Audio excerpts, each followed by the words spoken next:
Ladies and gentlemen, hey, hi, how you doing? Welcome back to the channel. As of late, there has been a lot of Warzone map talk going around. We got word a few days back from the whole leaked Warzone commercial that the next map appears to be a new, or rather old version of Verdansk set in the 1980s with a completely different environment and like a completely different layout basically.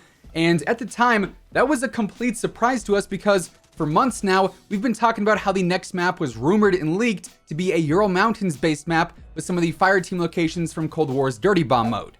And now, curiously enough, we just learned some brand new information about what appears to be the cancelled Warzone map, and we're also going over some of the big changes that I think Warzone needs as we get closer to the big Season 3 update. As always, if you enjoy the video, let me know by dropping a like on it. Goal for today is going to be 4,000 likes. Would love to see us hit that on this one. And of course, if you're not already subscribed, this is the place to be for everything going on in COD. News, intel, updates, you name it, it's all right here. So feel free to subscribe with your notifications turned on. So this information comes from Nanikos over on Twitter, who actually has leaked a handful of things in the past.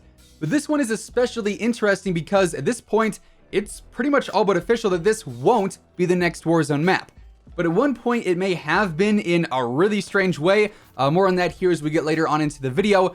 But as always with leaked stuff like this, even though this won't be the next Warzone map, I still can't show it on screen for copyright reasons. I can still describe it though and break it down. But like I said, everything about this is so strange and so peculiar because it just so happens that this map appears to be the same map that leaked forever ago, back before Cold War was ever even announced, I want to say. If you remember, Exclusive Ace posted a video one day out of the blue from what was an anonymous source who gave him a look at what was at the time a brand new, very large scale map.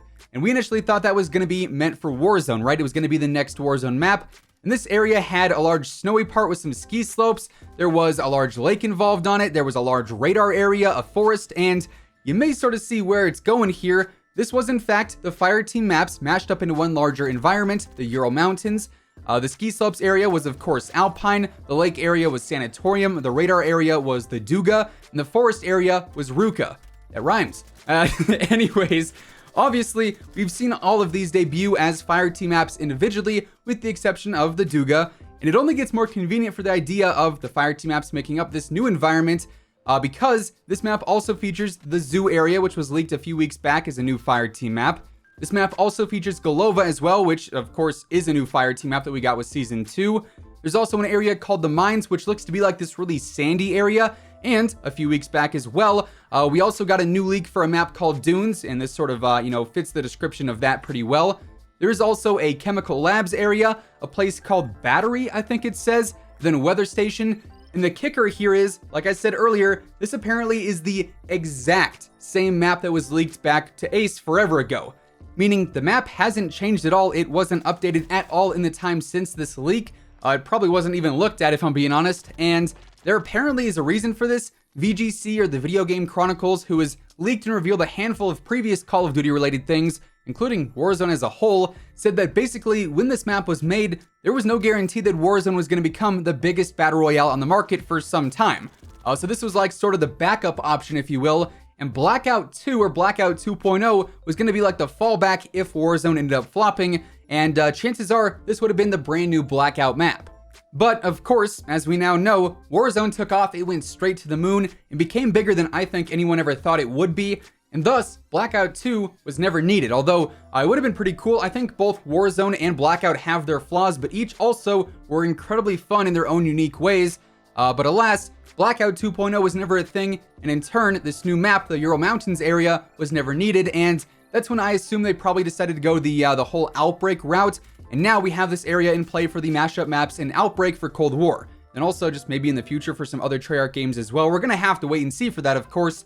But on top of all of that, something that I think is particularly cool is that, in a way, this map was actually planned for Warzone because, if you didn't know, Blackout's initial name was Warzone. That was the whole code name for it, which is also likely why the fireteam maps in the Cold War files are all under the header of WZ or Warzone, since Blackout was Warzone at some point in time. It's a pretty detailed series of events and a super weird series of events at the same time. But yeah, curiously enough, now that we know what appears to be the next Warzone map, the old Verdansk, we finally got a look at the cancelled Ural Mountains map. Definitely a strange thing to be covering, but hey, here we are. Now, while we are on the topic of big changes happening in Warzone, outside of the map update coming up, there should be quite a few other changes coming up as well. Of course, every single season we get the whole seasonal launch update, which usually includes a ton of new content, maps for multiplayer, some new weapons, some new operators, a brand new battle pass, the whole 9 yards, right? But the seasonal updates also include a ton of changes and fixes normally, and I think right now we need quite a few pretty big changes to really help the overall state of Warzone. Keep in mind, this is just my opinion on this stuff, so feel free to disagree.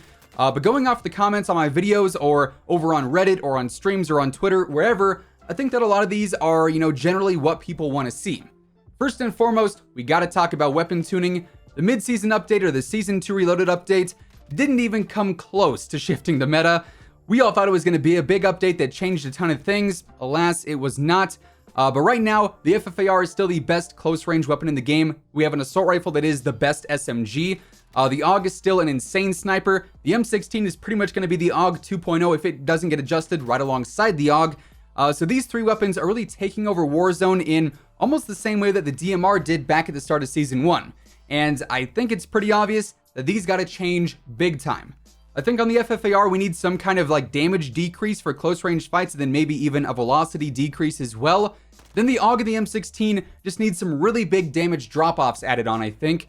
Currently, they don't really suffer from any major drop-offs. It's almost like it's this infinite range with the respective damage that they have, which is why I think they're so dominant at pretty much any range.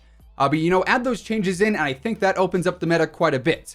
I also think we need a major change to the Rose skin. Add a construction vest to her, make her bright orange or bright yellow. Pull a black out and put some red lights on the shoulders of all the characters. The skin is just way too overused. That's another one that I definitely think needs updated. Personally, I also think the Gulag needs some adjustments. The Nuketown Gulag is just still really whack in my opinion with the layout. The prison as a Gulag seemed way more balanced if you ask me. But also, why not just have random weapons in there instead of just rotating the weapon classes from snipers and fists to rifles to SMGs to shotties, whatever it may be.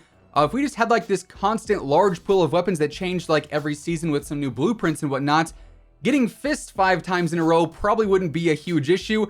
I don't know about you guys, but I hate the sniper Gulag because of the fists. It seems like that's constantly what I'm getting, and it's such an RNG based Gulag. It's super frustrating. And also, speaking of fists, melees I think should be reworked in game. It's weird how you can get 2 punched with a weapon to the body, but a sniper won't 2 hit you to the body. Not to mention this super inconsistent lunge mechanic. It's like it's Commando Pro from MW2.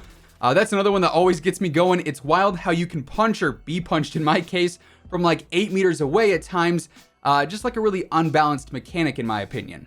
Then finally, when looking at some of the main issues, of course, there's a ton of small things here and there that are kind of out of whack, but we'd be here for a while if we went super in depth. So face value issues, the last one I want to bring up is Ghost.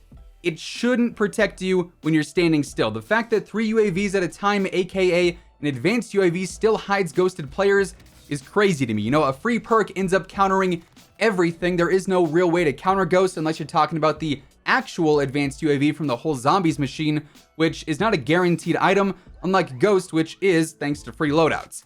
At the minimum, I think it should show you unless you are running around. At the maximum, just remove Ghost entirely and I'd be pretty happy, but I think that's more so on the extreme end of things. But yeah, Ghost I think is way too overpowered for being so easily accessible. But yeah, there you have it. With all of that being said, that is what we now know about the canceled Warzone map, and then also my opinion and my thoughts on what I think needs to be changed headed into Season 3. If you guys enjoyed the video, let me know by dropping a like on it. And of course, if you're new here and you want to stay up to date with everything going on in COD, from news to intel to updates to tips, you name it, it's all right here. So feel free to subscribe with your notifications turned on. As always, if you want to check out any of my partners, be sure to use code IMMORTAL for a discount on all Scuff, G Fuel, and Control Freak products. The links for all those can be found down in the description below. But once again, thanks so much for tuning in, and until next time, take it easy, have an awesome rest of your day, and I'll catch you guys later. Peace out.